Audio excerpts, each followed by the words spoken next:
मनोज जरांगे पाटलांनी 30 मे पासून उपोषणाचा इशारा दिलाय, तर दुसरीकडे जरांगेंनी उपोषणाला बसू नये यासाठी प्रसाद लाड यांच्याकडून प्रयत्न केला जातोय.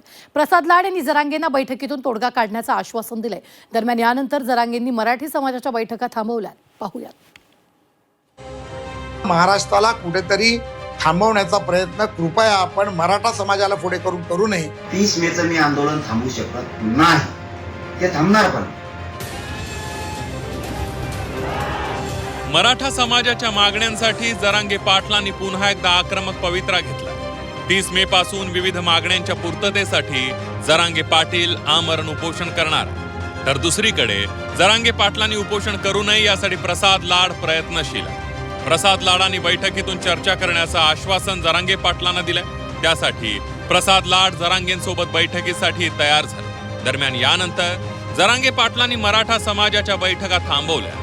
23 मे पर्यंत प्रसाद लाड यांनी चर्चेसाठी येण्याचं आवाहन जरांगे पाटील यांच्याकडून करण्यात आलं. दादांबरोबर जर दादांचे कुठले प्रश्न असतील तर मी बैठकीला यायला तयार आहे. आपण चर्चा केली पाहिजे, चर्चा करून देवेंद्रजींपर्यंत गेलं पाहिजे आणि त्याच्यातून मार्ग काढून हा मार्ग कुठेतरी संपवला पाहिजे. तुम्ही 30 जून पासून आंदोलन करणार, उपोषण करणार, मराठा समाजाचे तुम्ही नेते आहात, हिरो आहात. तुमच्यामुळे समाजाला आरक्षण मिळालं, समाजाचा फायदा झाला, हे आम्ही कुठेही डावलत नाही आहोत. त्या महाराष्ट्राला कुठेतरी थांबवण्याचा प्रयत्न कृपया आपण मराठा समाजाला पुढे करू नये, ही माझी तुम्हाला विनंती आहे. तुमच्यामुळं मी कालपासून राज्यभरात गावागावात बैठका सुरू आहेत आमच्या, त्या मी थांबवल्या तुमच्यासाठी. फक्त आम्हाला धोका देऊ नका, समाजाशी दगाफटका पक्षासाठी आणि सरकारसाठी करू नका. कारण तुम्ही ज्या समाजाचं छाती टोकून सांगितलं मी मराठ्यांचा आहे, म्हणून आम्ही तुमच्यावर विश्वास ठेवला आहे. आणि तुम्ही जर नाही आला तर इथं आम्हाला राहिलेल्या दिवसात तयारी होणार नाही.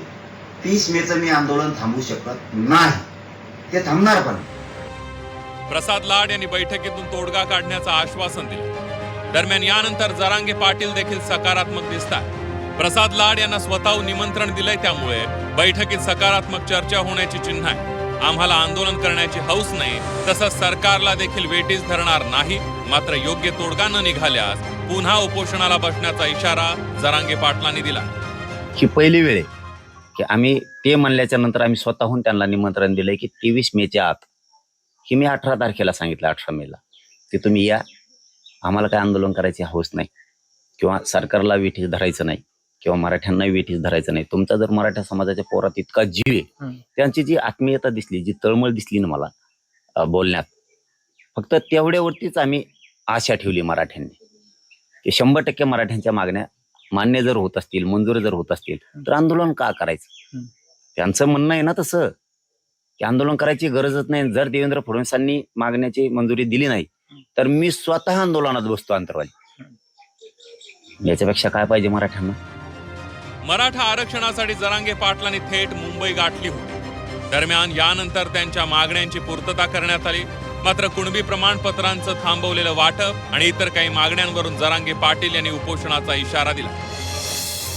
हैदराबाद गॅझेटियरनुसार कुणबी प्रमाणपत्रांचं थांबवलेलं वाटप सुरू करावं. 29 मे पर्यंत मराठवाड्यात कुणबी प्रमाणपत्रांचं वाटप करावं. कुणबी नोंदी सापडलेल्या 58 लाख मराठ्यांना तातडीनं प्रमाणपत्र द्या. सातारा गॅझेटियरनुसार तातडीनं GR काढा. 1994च्या धर्तीवर सातारा, कोल्हापूर, पुणे संस्थांचा प्रलंबित GR काढा. राज्यातील मराठ्यांवरील सर्व गुन्हे सरसकट मागे घ्यावे. सगळ्या योजना पुन्हा सुरू करा. एकही योजना बंद होऊ नये. आरक्षणासाठी बलिदान देणाऱ्या कुटुंबाला महावितरण आणि MIDC मध्ये नोकरीचा GR काढा. आरक्षणासाठी नेमलेली मंत्रिमंडळ समिती बरखास्त करा. आरक्षणासाठी नव्यानं समिती स्थापन करा. अशा जरांगे पाटलांच्या मागण्या. मनोज जरांगे पाटील यांनी केलेल्या आंदोलनानंतर सरकारकडून हैदराबाद गॅझेटियर लागू करण्यात आलंय. हैदराबाद गॅझेटियरनुसार मराठा समाजाला कुणबी प्रमाणपत्रांचं वाटप सुरू करण्यात आलं होतं. मात्र प्रमाणपत्रांचं वाटप थांबल्याचा दावा जरांगे पाटलांनी केला.